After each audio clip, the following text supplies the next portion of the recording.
BNP দেশের রাষ্ট্রক্ষমতায় গিয়ে এমন বেকায়দায় পড়বে তা জীবনেও কল্পনা করেনি দলটির শীর্ষ পর্যায়ের নেতারা। নির্বাচনের শুরুতে যতটা আমেজ নিয়ে মাঠে ময়দানে বিএনপি নেতারা কাজ করেছিলেন, ক্ষমতায় যাওয়ার পর বিএনপির অনেক হাই ভোল্টেজ নেতারাও চুপসে গেছেন। তাদেরকে দেখলে মনে হয় যেন যে আশা আকাঙ্ক্ষা নিয়ে তারা ক্ষমতার মসনদে গিয়েছিলেন তা সেখানে তারা মোটেও পাননি। উল্টো সংসদে বিরোধী দলের নাকানি চুবানি খেয়ে চরম অস্বস্তিতে রয়েছেন তারা।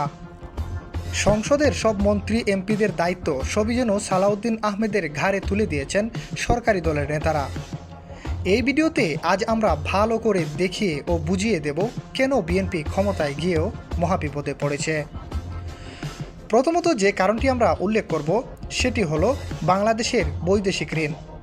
2025-26 অর্থ বছরে বাংলাদেশকে মোট বৈদেশিক ঋণ পরিশোধ করতে হবে প্রায় $3.5 থেকে $4 বিলিয়ন, অর্থাৎ গড়ে প্রতি মাসে পরিশোধ দাঁড়ায় আনুমানিক $300 থেকে $350 মিলিয়ন, যা বাংলা টাকায় 3,300 থেকে 3,800 কোটি টাকা পর্যন্ত।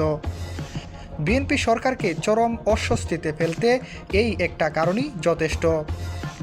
দ্বিতীয় নম্বরে যে কারণ সেটি হলো বিএনপির অনেক এমপি মন্ত্রীরাই ভেবেছিলেন ক্ষমতায় যাওয়ার পর চাঁদাবাজি, টেন্ডারবাজি ও দখলদারিত্ব করে নিজেকে আরও ভালো একটা অবস্থানে নিয়ে যাওয়া, কিন্তু সে ঘুরে বালি। দেশের মানুষ এখন এমনভাবে ক্ষেপে আছে যে চাঁদাবাজ, টেন্ডারবাজ এদেরকে আর পাত্তাই দিচ্ছে না, যার জন্য অনেকেই চরম দুশ্চিন্তায় আছেন। তৃতীয় সর্বশেষ যে কারণ সেটি হলো বিএনপি সরকার সর্বকালের শক্ত একটি বিরোধী দল পেয়েছে। এই বিরোধীরা চুকে আঙ্গুল দিয়ে দেখিয়ে দিচ্ছে যে দেশ কিভাবে চালাতে হয়।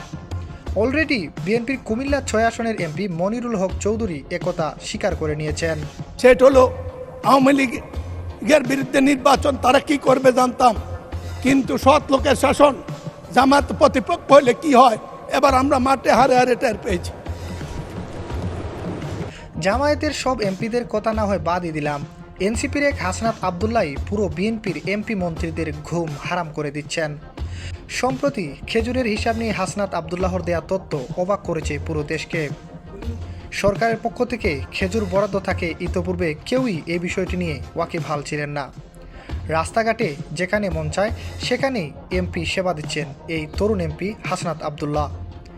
এখন বিএনপি সরকারকে ঠিক থাকতে হলে এই শক্ত বিরোধীদের সঙ্গে তাল মিলিয়েই চলতে হবে, অন্যথায় ক্ষমতাচ্যুত হতে বেশি সময় লাগবে না। বিএনপির অবস্থা ঠিক এমন হয়েছে, তারা শুধু মুখেই বলতে পারছে না যে মন মাঝি তোর বইটা নেড়ে আমি আর বাইতে পারলাম না। এম এ আহমদ, দৈনিক আমার জিহাদ।